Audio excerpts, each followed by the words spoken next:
জগন্নাথ মন্দিরের সামনে ধুন্ধুমার কাণ্ড স্থানীয়দের।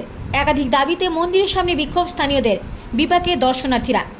জগন্নাথ মন্দিরে স্থানীয়দের বঞ্চিত করে নিরাপত্তারক্ষী নিয়োগ, চলাচলের অসুবিধা সহ একাধিক দাবিতে স্থানীয়রা বিক্ষোভ দেখালেন দীঘার জগন্নাথ মন্দিরের সামনে। দীঘার জগন্নাথ মন্দিরে বর্তমানে দর্শনার্থীদের জনসমুদ্র বলা চলে। এরই মাঝে বৃহস্পতিবার সকাল থেকে মন্দিরের সামনে স্থানীয়দের বিক্ষোভকে কেন্দ্র করে চাঞ্চল্য ছড়িয়ে পড়ল এলাকায়। জানা গেছে, মন্দিরের যাবতীয় কাজকর্মের জন্য বাইরে থেকে লোক নিয়োগ করা হচ্ছে। ঠিকাদার সংস্থাগুলিও অন্য জায়গা থেকে লোক নিয়ে কাজ করছে। এমন পরিস্থিতিতে বঞ্চিত হচ্ছেন স্থানীয়রা। তাদের কাজে নিয়োগের দাবি নিয়ে বৃহস্পতিবার সকাল থেকে চলল তুমুল বিক্ষোভ। বর্তমানে ওই এলাকায় গিয়েছে বিশাল পুলিশ বাহিনী। স্থানীয়দের আশ্বস্ত করে বিক্ষোভ তোলার চেষ্টা হচ্ছে।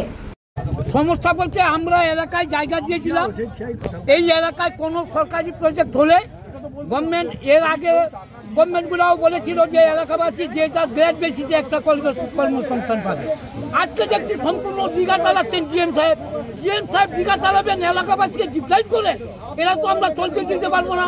আমরা দিদিকেও বলছি, ডিএম সাহেবকেও বলছি, আপনারা উভয় পক্ষ দুজনে এসে এখানে এলাকাবাসীর সঙ্গে বসে এলাকাবাসীকে কর্মসংস্থান দিয়ে তবে গিয়ে কোনো প্রজেক্ট চালাবেন। স্থানীয় মানুষকে কর্মসংস্থান দেবেন, দোকানদার করতে জায়গা দেবেন।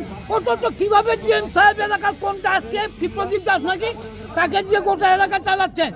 আমরা এলাকাবাসী হিসাবে এটাকে কোনোদিন বরদাস্ত করবো না।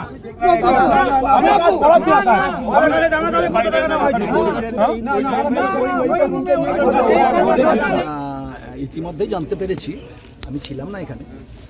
আমি গতকাল তো আমাদের বিধানসভার কাজ ছিল, আজকের এসে আমি জানতে পেরেছি যে এখানে একটি এজেন্সি সিকিউরিটি নিয়োগের ব্যাপারে এজেন্সি টেন্ডারে কাজ পেয়েছে। সিকিউরিটির নাম NIS। ও টেন্ডারটা ডাকা হয়েছিল হিট করতে। সভাপতি সে টেন্ডার পাওয়ার পরে এখানে কাজকর্ম করতে এসছে। কিন্তু যেভাবে এখানে সিকিউরিটি নিয়োগ হচ্ছে, কোনো পলিটিক্যাল পার্টির কোনো লোকেদের দ্বারা প্রভাবিত হয়ে তাদের কাছ থেকে নাম নিয়ে এজেন্সি কাজকর্ম করছিল। তাতে লোকাল ছেলেরা, বেকার ছেলেরা তারা প্রতিবাদ করেছে যে এই পদ্ধতিতে নেওয়া যাবে না। সেই কথাটা আমাদের কানে আসে। আমরা পুলিশ প্রশাসনকে জানাই, ডিএমকে আমি নিজে জানাই, এসপিকে নিজে জানাই। তিনি বললেন আপনি লোকালের সাথে কথাবার্তা বলুন। আমি এসেছি, কথাবার্তা হলো। CI ছিল, অ্যাডিশনাল SP ছিল, দীঘা থানার ওসি ছিল, মোহনা থানার ওসি ছিল। কথা হয়েছে যে যারা রিক্রুটমেন্ট হয়েছে, মানে যাদেরকে ভিতরে ঢুকানো হয়েছে বেআইনিভাবে, নিয়োগ পদ্ধতিটা ঠিক ছিল না, তাদেরকে 2 দিন কাজ বন্ধ রাখা হবে, আজ এবং কাল। কালকে DSD এর অফিসে বসা হবে। সেখানে ডিএমের প্রতিনিধি, এসপির প্রতিনিধি লোকালি আমরা থাকব, এবং যে এজেন্সি কাজ পেয়েছে সেই এজেন্সির প্রতিনিধিরা থাকবে। আমরা আলোচনা করে এই সমস্যাটা মিটিয়ে নেওয়া হবে, কোনো অসুবিধা নেই। এমন কোনো বড় সমস্যা নয়।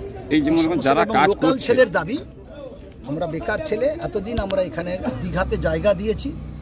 দীঘাতে জায়গা দেওয়ার ফলে দীঘাতে এত বড় কাজ হয়েছে।